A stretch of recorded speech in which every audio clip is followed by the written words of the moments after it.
Et bonjour à tous les amis, j'espère que vous allez bien. On se retrouve pour un nouveau live ce soir puisqu'on arrive sur un moment décisif selon moi sur le marché des cryptos. C'est ce qu'on va voir au cours de ce live, donc avec une première grosse partie analyse technique où on va voir tout simplement les scénarios, les opportunités qu'il va y avoir, notamment sur les principales cryptos que j'ai au sein de mon portefeuille. On va vraiment se concentrer sur des coins que je surveille attentivement en ce moment et que j'ai en grosse quantité actuellement dans mes wallets en fait tout simplement. Donc en gros les cryptos qui m'intéressent le plus ces derniers temps. Donc voilà un petit peu la première partie du live. Dans un deuxième temps, on verra un petit peu quelle plateforme choisir, Binance, FTX, Coinbase, etc. Pourquoi choisir plutôt une autre, Binance à la place d'une autre ou FTX à la place d'une autre. Pourquoi choisir une plateforme en fonction de l'utilisation que vous allez avoir des crypto-monnaies, etc., etc.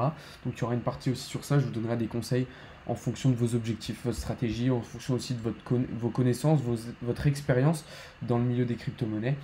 Et voilà. Et enfin, une dernière partie où on aura un petit peu d'actualité en lien évidemment avec le marché, évidemment. Et puis on verra aussi un petit peu un petit classement. Je trouvais ça intéressant de vous le partager. Comme d'habitude, je vous invite à me suivre tout simplement, que vous soyez sur TikTok ou sur Twitch lors de ce live. Pour toutes les personnes qui ne pourraient pas justement suivre ce live en intégralité, ne vous inquiétez pas, je vous mettrai la rediffusion en intégralité sur YouTube comme d'habitude. Donc n'hésitez pas d'ailleurs à venir me suivre sur YouTube, ça ferait aussi extrêmement plaisir. Objectif 1000 abonnés assez rapidement. Et voilà. Dernière chose avant de commencer, comme d'habitude, n'hésitez pas à utiliser l'espace commentaire, le chat pour poser un maximum vos questions. Et puis, on va pouvoir commencer très rapidement. Globalement, on est sur une journée verte pour le moment. Je dis bien pour le moment parce que ça commence à changer un petit peu. Journée verte, mais légèrement. Vous voyez qu'on a encore eu une journée avec très très peu de fluctuations. On est de toute façon sur plusieurs journées d'affilée où le cours des crypto-monnaies n'a pas forcément trop évolué. Bon, globalement, ça suit un petit peu le Bitcoin et Ethereum. L'ensemble du marché ont tendance à suivre un petit peu Bitcoin et Ethereum, sauf certains alts comme ici Atom, GLD, FTT ou Link, qui sont un petit peu plus en difficulté aujourd'hui, mais rien de très inquiétant. Rien de très inquiétant, mais on arrive quand même sur un moment décisif. Pourquoi? Comme vous le savez, on a cassé le range daily par le haut, on est venu travailler la résistance des 48 000 dollars et on a désormais validé pour le moment le pullback justement sur la trendline du pattern daily. Maintenant, il va falloir vraiment trouver des signes de force, du volume, des liquidités pour revenir chercher justement cette résistance des 48 000 dollars. Dans le cas contraire, et on va tout de suite passer en H4 pour regarder ça, alors ça annoncerait quelque chose de plus inquiétant. Selon moi, si on clôture en H4, eh bien, sous cette zone des 45 500, donc si on réintègre en fait tout simplement en H4 eh bien, le pattern daily, alors selon moi, on va entamer un dip, tout simplement une correction bien plus importante en direction des 42 500 dollars. Donc c'est pour ça qu'en H4, je regarde vraiment très attentivement ce que nous fait Bitcoin, puisque selon moi, on est vraiment sur un niveau décisif. Maintenant, si par contre on arrive à clôturer, et là je vais tracer une mini zone de résistance, si on arrive à clôturer juste au-dessus de cette zone en H4 à nouveau, enfin plutôt de cette zone, oula, excusez-moi, j'ai mal tracé ce que je voulais faire, au-dessus de cette zone en H4, donc au-dessus des 46 700 dollars, alors je pense qu'on aura un très très bon signal aussi pour d'abord venir chercher les 48 000, puis les targets bien au-dessus qu'on s'est fixé, mais ça on regardera ça un tout petit peu plus tard. Pour le moment, en H1, on évolue toujours donc au sein de ce biseau descendant depuis maintenant plusieurs jours, je dirais même plusieurs semaines. Alors vous voyez qu'on l'avait cassé brièvement tout début avril, en réintégrant brièvement aussi du coup le pattern daily. Heureusement, on l'a très très rapidement réintégré. Et puis là, on s'est fait tout simplement des petits faux espoirs avec une première tentative de cassure ici, hier tout simplement. Même chose aujourd'hui, puisqu'on a très très bien performé au-dessus de ce biseau descendant, oui, au-dessus même du nuage d'Ishimoku. Et puis boum, malheureusement, réintégration à nouveau du biseau descendant. Donc pourquoi moment décisif? Parce que là, on va arriver justement sur le croisement entre ce biseau descendant et le pattern daily, et donc on va vraiment être obligé de rebondir correctement sur cette zone. Donc la zone des 45 250, 300, juste ici comme vous le voyez, va être vraiment ultra importante selon moi. Je vais l'entourer en rouge pour bien identifier cette zone comme un niveau décisif. Donc là, ça va être vraiment un lieu qu'il va falloir surveiller attentivement puisque il va falloir rebondir avec force sur ce niveau-là. On va regarder encore plus à court terme ce qui s'est passé aujourd'hui, notamment sur le Bitcoin, puisque on avait un marché un petit peu difficile à trader. Moi, ce matin, j'étais plutôt parti dans l'idée d'une cassure par le haut, de ce triangle de compression M15. Puis, j'ai vu ici qu'on avait clôturé cette bougie tout simplement en dessous de ce triangle. Donc j'étais plutôt parti du coup dans l'idée d'annuler ma position longue et de rentrer en short puisque je voyais tout simplement le Bitcoin revenir, du moins tester dans un premier temps la trendline ici du biseau descendant.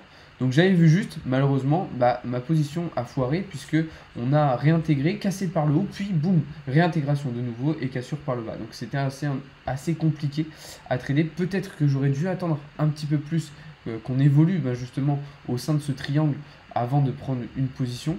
Mais voilà, petit piège sur le marché, c'est des choses qui arrivent. Heureusement, on a pu se rattraper sur les autres trades pour toutes les personnes qui sont dans le VIP. Donc voilà un petit peu la situation sur Bitcoin. Voilà pourquoi je considère qu'on est vraiment sur un niveau décisif avec ici ce biseau descendant H1 et puis le pattern daily. Pour le moment, ce qui est intéressant en H4, c'est qu'on a quand même ici le nuage d'Ichimoku qui va potentiellement faire office de support et qui va potentiellement nous protéger. Donc je reste assez confiant, comme vous le savez. En plus on est du coup dans une situation de bull flag, dans un schéma bull flag, donc qui est un pattern qui généralement vient casser par le haut pour prolonger justement la tendance haussière qui avait été entamée. Donc ça c'est plutôt bon signe. En plus on a validé un pullback. Donc personnellement je reste confiant, mais attention encore une fois, si en H4 on clôture sous cette zone en fait tout simplement, alors ça annulerait probablement le scénario dans lequel on est actuellement. Voilà un petit peu pour la situation sur Bitcoin. On va regarder maintenant désormais ce qui se passe sur Ethereum. Lui, continue tout simplement son ascension en direction des 3800 $. Donc tout se passe plutôt bien.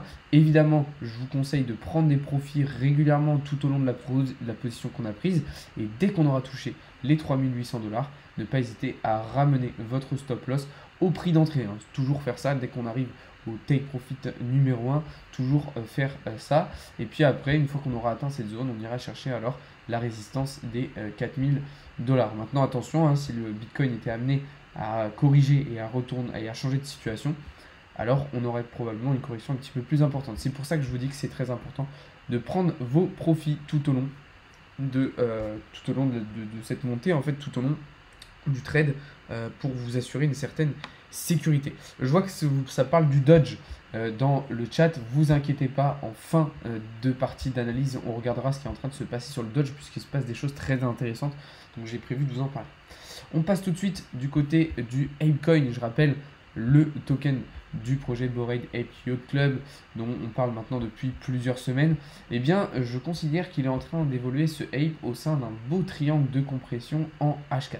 La question, aura-t-on une cassure par le haut du coup, ou par le bas? Personnellement, je suis plutôt confiant et je pense plutôt qu'on aura une cassure par le haut. Pourquoi? Parce que c'est un token qui va avoir une utilité, qui va apporter une valeur ajoutée dans l'écosystème Web3 du projet NFT, donc Bored Ape Yacht Club. Donc dans tous les cas, je pense que c'est un token qui va être utilisé, qui va apporter quelque chose. Et à partir de ce moment-là, on peut donc imaginer que son prix devrait évoluer à la hausse. Maintenant, attention, graphiquement, il y a aussi des choses qui rentrent en jeu et qui peuvent potentiellement nous apporter l'inverse. Là, ce qui est plutôt embêtant, c'est qu'on est sur la partie basse donc de ce triangle, on est sous le nuage d'Ichimoku. Donc selon moi, il va falloir vraiment réussir à bien rebondir ici sur le bas pour, dans un premier temps, aller chercher le haut du pattern. Donc là, déjà en termes de position, ce qui pourrait être potentiellement intéressant, c'est pourquoi pas, si on a des signes de rebond, je dis bien si on a des signes de rebond, c'est de prendre une position très rapidement, en court terme évidemment, en direction du haut du pattern, avec un stop loss très serré, que moi personnellement je placerai juste ici au niveau du petit support qui s'est créé brièvement, ce qui permet d'avoir un ratio risque récompense à 2,12 qui est tout à fait correct. Mais selon moi c'est une position ici qui est vraiment risquée. Du coup ce qui serait un petit peu plus intéressant de faire, c'est d'attendre une confirmation de cassure et puis de faire un trade de cette manière là, avec un stop loss au niveau du support ici avec le nuage tout simplement. Et puis en termes de take profit, alors là on va très rapidement partir en découverte de prix. Donc assez compliqué selon moi de se fixer des targets comme ça d'un point de vue de ce qui s'est passé dans le passé. Ce qu'il va falloir faire, ça va être d'utiliser les extensions de Fibonacci. Donc moi je vais prendre uniquement la partie triangle, je ne vais pas considérer ce qui s'est passé avant parce que c'est un listing, donc pour moi ça n'a pas forcément d'intérêt. Donc là l'objectif selon moi serait d'aller chercher assez rapidement les 23 $. Ok, si on prend une position de cette manière-là, plutôt moyen-long terme, ça serait venir chercher les 23 $. Après, évidemment que l'ATH, entre guillemets, parce que c'est pas vraiment un ATH selon moi, du listing sera une zone intéressante à aller chercher. Donc là, ça peut être pas mal déjà de partir avec un premier take profit à 23 $, ce qui nous permet d'avoir un trade avec un ratio risk-récompense à 2,58, ce qui est tout à fait correct. Donc voilà un petit peu déjà ce qu'on pourrait imaginer sur le Bitcoin. Maintenant attention, encore une fois on en est loin de cette confirmation de cassure. On va déjà surveiller qu'ici ça ne casse pas par le bas, puisque là du coup si on avait du coup une cassure par le bas, alors il y aurait aussi une position intéressante à prendre en short, et cette fois-ci on pourrait considérer selon moi un petit peu plus ce listing. Ce serait peut-être l'objectif final en fait tout simplement, même si il est à un prix extrêmement bas. En termes de stop loss, alors là on se mettrait vraiment juste à l'entrée du pattern, parce que tout simplement s'il y a réintégration, il y aura annulation du scénario, mais de toute façon je privilégie plutôt le scénario d'une cassure par le haut. Voilà, on va passer tout de suite du côté du Solana qui lui continue tout simplement de bien évoluer. Il est un petit peu ralenti actuellement, tout simplement par sa résistance au niveau des 130 $, mais je suis là aussi plutôt confiant. On est en train de plutôt bien latéraliser donc sur ce niveau de résistance. On est potentiellement même en train de dessiner un bull flag. Donc je rappelle, bull flag, tendance haussière, petit canal baissier dans cette tendance haussière, ce qui nous permet potentiellement de prolonger après cette tendance haussière. Donc attention, si par contre on était amené à casser ce niveau-là, ce bull flag, alors je l'ai tracé très très rapidement, c'est pour vous simplifier l'histoire, si on était amené à casser ce bull flag par le bas et à casser le nuage d'Ichimoku par le bas, alors peut-être que tout ça s'annulerait et qu'on aurait un retracement assez important vers les 93 $. Mais je reste là aussi confiant. De toute façon, comme je vous le dis à chaque fois, tous ces scénarios-là vont aussi dépendre un petit peu du comportement du Bitcoin et de si ce dernier arrive à rebondir sur cette zone ou non, et si on réintègre le pattern, évidemment. Voilà, on va regarder maintenant ce qui se passe du côté du DYDX. Alors c'est un coin qui n'est pas forcément très connu, mais personnellement en ce moment je trouve qu'il fait des choses plutôt intéressantes puisqu'il a très très bien cassé ce biseau descendant en daily, un gros biseau descendant, comme on l'avait vu dans la vidéo de dimanche, on avait analysé cette crypto là. Là ce qui est intéressant c'est qu'il a bien cassé ce biseau descendant, il a en plus cassé le nuage d'Ichimoku. Malheureusement on semble avoir un petit peu de mal à rebondir désormais sur ce nuage d'Ichimoku. Alors vous voyez qu'on avait pris position justement avec pour objectif de venir chercher un premier niveau de résistance vers les 11,08 $, mais attention, puisque là on semble visiblement avoir un petit peu de mal à rebondir sur ce nuage. Alors pour l'instant rien n'est joué, c'est vraiment la zone des 6,41 $ qui est très très importante avec ce plat du nuage en particulier et ce support là. Donc là on voit qu'on est encore un petit peu au-dessus. Ça peut être un bon nouveau point d'entrée. Par contre, si on revient bien travailler cette zone, alors évidemment attention, gardez bien votre stop loss juste à l'entrée du pattern, au cas où justement on reviendrait carrément tester ici le pattern. Mais là du coup bon point d'entrée potentiellement, ce qui permet d'avoir un très beau trade avec un ratio risque-récompense à 4,52. Donc vraiment plutôt intéressant. Donc voilà un petit peu la situation sur le DYDX. Je précise évidemment qu'encore une fois c'est pas du conseil en investissement, faites votre propre analyse, faites vos propres recherches et voilà. On va passer maintenant du côté d'Atom qui performait bien ces derniers jours, qui avait bien cassé ce biseau descendant, ce gros pattern au sein de son range daily, je le rappelle. Malheureusement, on est rejeté pour le moment sur la résistance ici des 31 $, 31-32 $. On a été rejeté par cette résistance et donc là on revient tout simplement tester ce niveau de support au niveau des 29,70 $. Donc dans tous les cas, tant qu'on reste au-dessus du nuage, selon moi, il n'y a rien d'inquiétant. Et puis l'objectif va être de revenir tout simplement travailler et tester cette résistance. Maintenant, l'Atom, moi, dans tous les cas, c'est un écosystème qui m'intéresse énormément et sur vraiment lequel je compte à long terme. Donc c'est pour ça que dans tous les cas, je continue mon investissement DCA, donc DCA, tous les jours, enfin tous les jours non, mais régulièrement, puisqu'à long terme, je considère que c'est vraiment un écosystème qui devrait exploser. Voilà, à la cassure potentielle du range daily qu'on aura peut-être d'ici plusieurs mois, et bien l'objectif sera ensuite d'aller chercher les 66 $. Donc c'est quelque chose que je surveille vraiment attentivement et c'est un coin qui à long terme devrait vraiment très très très bien performer. Donc voilà un petit peu la situation sur Atom. Idée de position à très court terme, bah justement ça peut être ça. Si on a un signe de rebond, et je confirme bien sur ça, j'insiste bien sur ça, si on a un signe de rebond ici sur le support, sur le nuage, ça serait de prendre une position justement à ce niveau-là, avec un stop loss très très serré hein, selon moi. Alors vous pouvez laisser un petit peu plus de marge, mais garder un ratio risque-récompense assez proche de 2 selon moi. Voilà. Là, il faudrait évidemment utiliser davantage le retracement de Fibonacci et comment les extensions pardon, de Fibonacci, je cherche mes mots, pour ce trade. Mais selon moi, c'est pas une situation qui est vraiment idéale. Ce que je vous disais là, l'idéal selon moi serait vraiment d'attendre la cassure nette de cette résistance. Pourquoi? Parce que là, du coup, on aurait une belle position à prendre en daily. Pourquoi?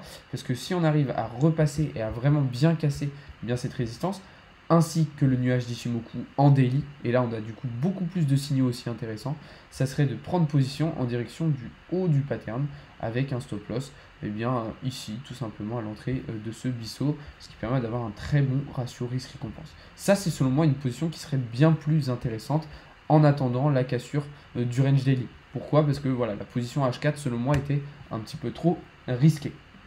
Avax de son côté continue de bien performer, même s'il semble un petit peu plus en difficulté sur les 2 derniers jours. Potentiellement venir valider un pullback, ce qui nous permettrait de venir chercher ici notre prix d'entrée, idéalement.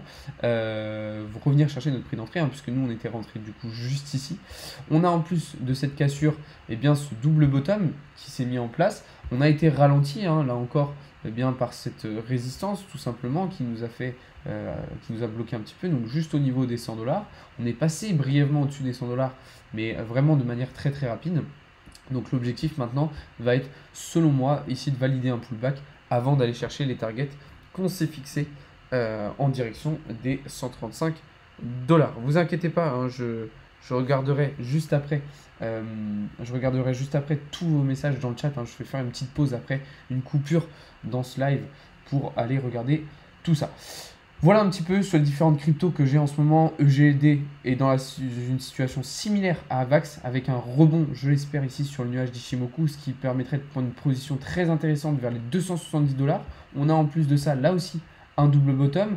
AAVE, lui, eh bien, semble mettre en place une situation de bull flag pour prolonger sa hausse vers les 380 $. Le seul qui me déçoit un petit peu en ce moment, c'est le Gala qui visiblement a du mal à casser définitivement son pattern ainsi que le nuage d'Ichimoku.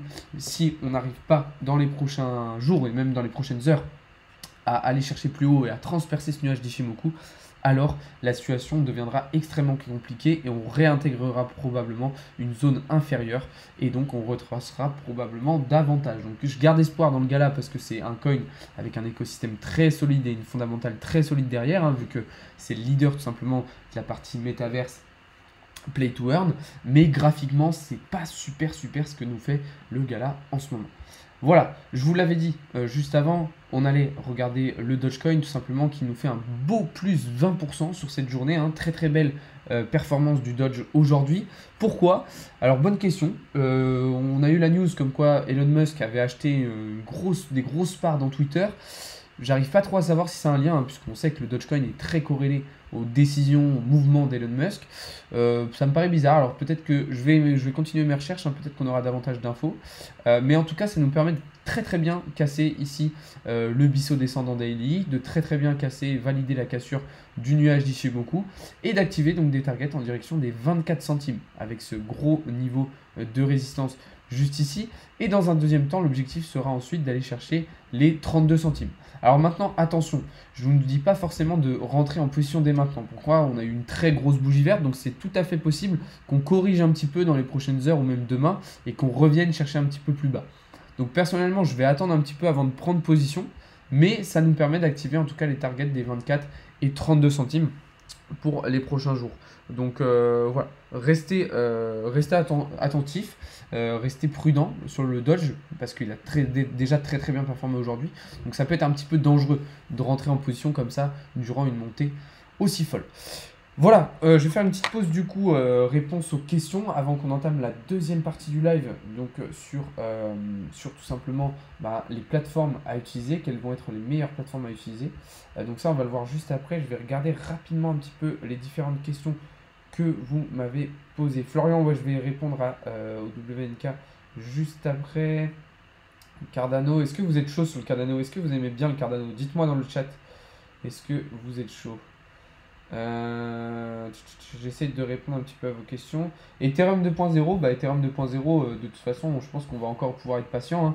Ethereum va rester en proof of work selon moi pendant encore un bon bout de temps, vous inquiétez pas.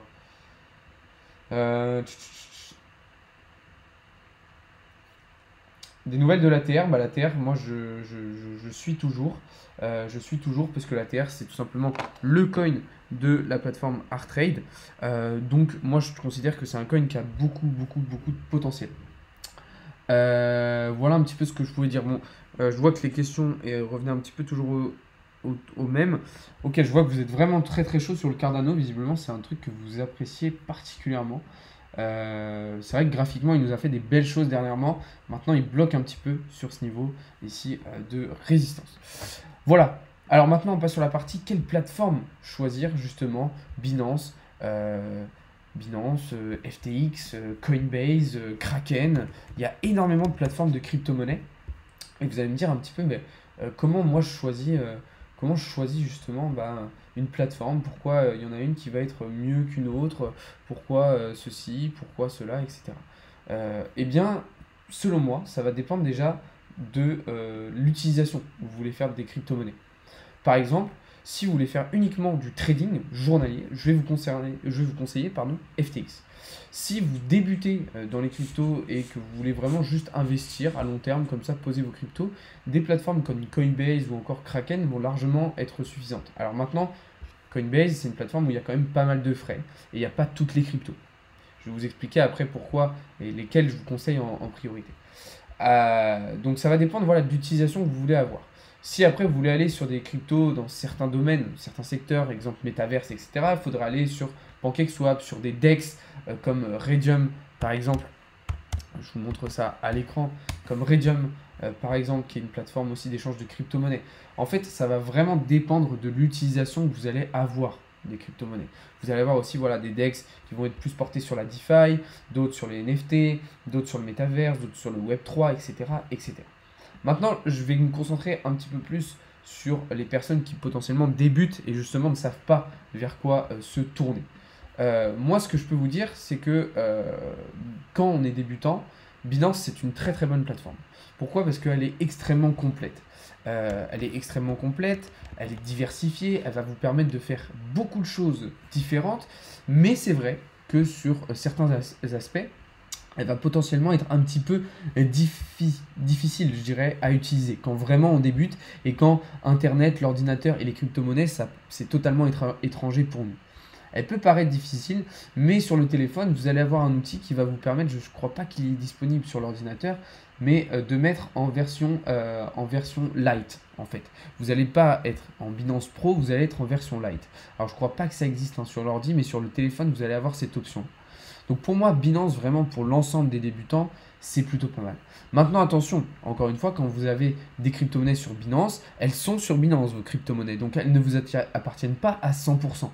Pour ça, et ça sera quand vous obtiendrez des capitaux un petit peu plus importants en crypto-monnaie, je vous conseillerais réellement d'avoir une clé Ledger, qui est tout simplement une sorte de clé USB sur laquelle vous aurez réellement vos crypto-monnaies. Elles seront dans cette clé-là, dans le tiroir de votre bureau, et plus sur un exchange comme Binance.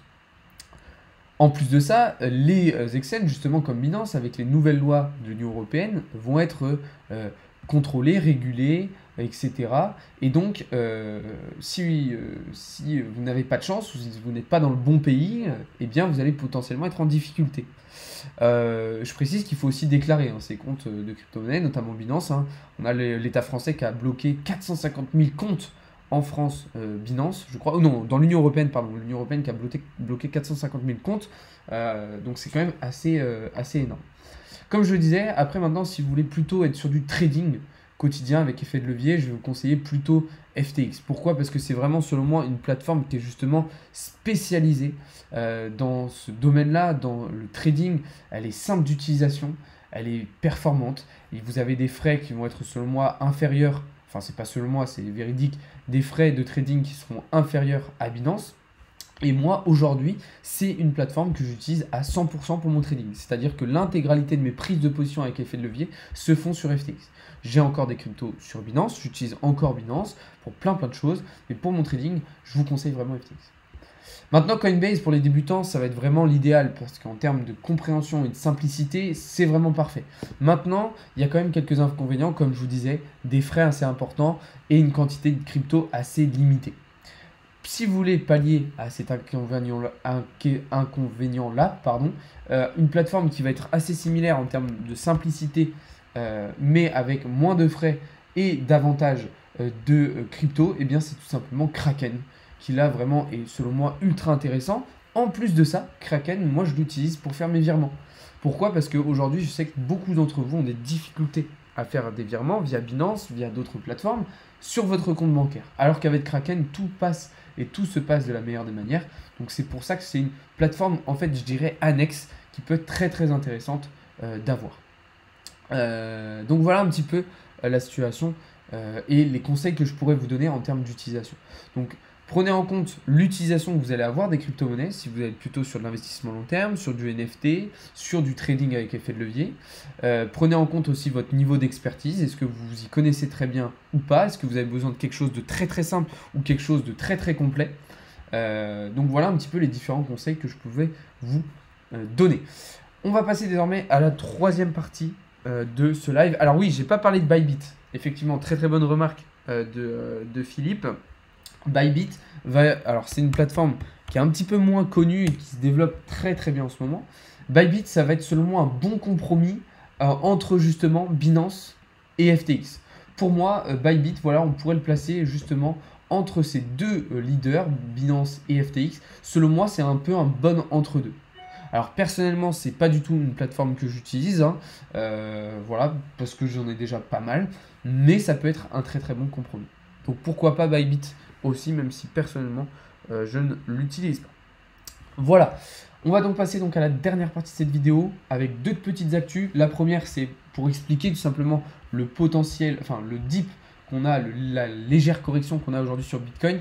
Et bien c'est MicroStrategy qui a donc racheté quasiment voilà, un peu plus de 4000 bitcoins aujourd'hui. Hein. Leur PDG, le PDG de MicroStrategy l'a annoncé ce matin sur Twitter. Et c'est quelque chose qui est assez récurrent lorsqu'on a une grosse entreprise comme ça, comme MicroStrategy, qui vient acheter du Bitcoin. Et généralement, on a un petit élan haussier dans un premier temps et une correction dans un second temps. Donc voilà une actualité qui pourrait vous rassurer un petit peu et qui pourrait vous expliquer pourquoi on a ce petit dip, cette petite correction sur le Bitcoin. Ça représente quand même un total de quasiment 200 millions de dollars, donc c'est pas du tout négligeable. L'autre petite actu que je voulais vous partager et que je trouve ultra intéressante, c'est le classement d'adoption des crypto-monnaies partout dans le monde qui a été mis à jour, et on se rend compte que c'est l'Indonésie et le Brésil qui arrivent en tête avec quasiment 50% de leur population qui investit et qui possède des crypto-monnaies. On voit que la France, nous sommes bien loin derrière avec seulement 16%. Ce qui est intéressant de dire quand même avec ce graphique, c'est qu'on a quand même une évolution assez impressionnante. Pour avoir regardé les graphiques précédents les autres années, on avait une démocratisation et une évolution beaucoup moins importante, et bien justement de ce graphique, dans le sens où on avait des pays qui possédaient beaucoup moins de crypto, des habitants de ces pays-là qui possédaient beaucoup moins de crypto. Moi, ce qui m'étonne un petit peu dans ce classement, c'est de ne pas voir la Russie, hein, puisqu'on sait qu'avec le conflit actuel, la Russie et la population russe ainsi qu'ukrainienne a acheté énormément de crypto-monnaies. Donc je pensais voir la Russie un petit peu plus haut dans le classement, mais malheureusement, visiblement, ce n'est pas le cas. Donc en tout cas, ça montre très très bien qu'on a une démocratisation tout simplement des crypto-monnaies partout dans le monde, avec des pays, et notamment des pays émergents, hein, Indonésie, Brésil, des pays émergents qui se tournent de plus en plus vers les crypto-monnaies, ainsi que des pays d'Afrique, Nigeria, Israël, Afrique du Sud, et des pays d'Amérique latine, Mexique, etc. Donc tout ça, ce sont des pays qui sont en train d'émerger, qui sont en train de se développer, qui sont en transition démographique et économique, et qui utilisent du coup les crypto-monnaies pour accélérer et faciliter cette transition.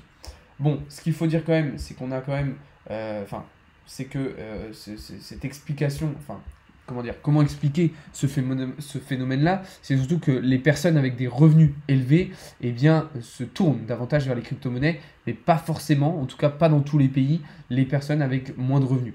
Donc en fait, effectivement, ça évolue très très bien puisque les personnes très très riches achètent de plus en plus de crypto.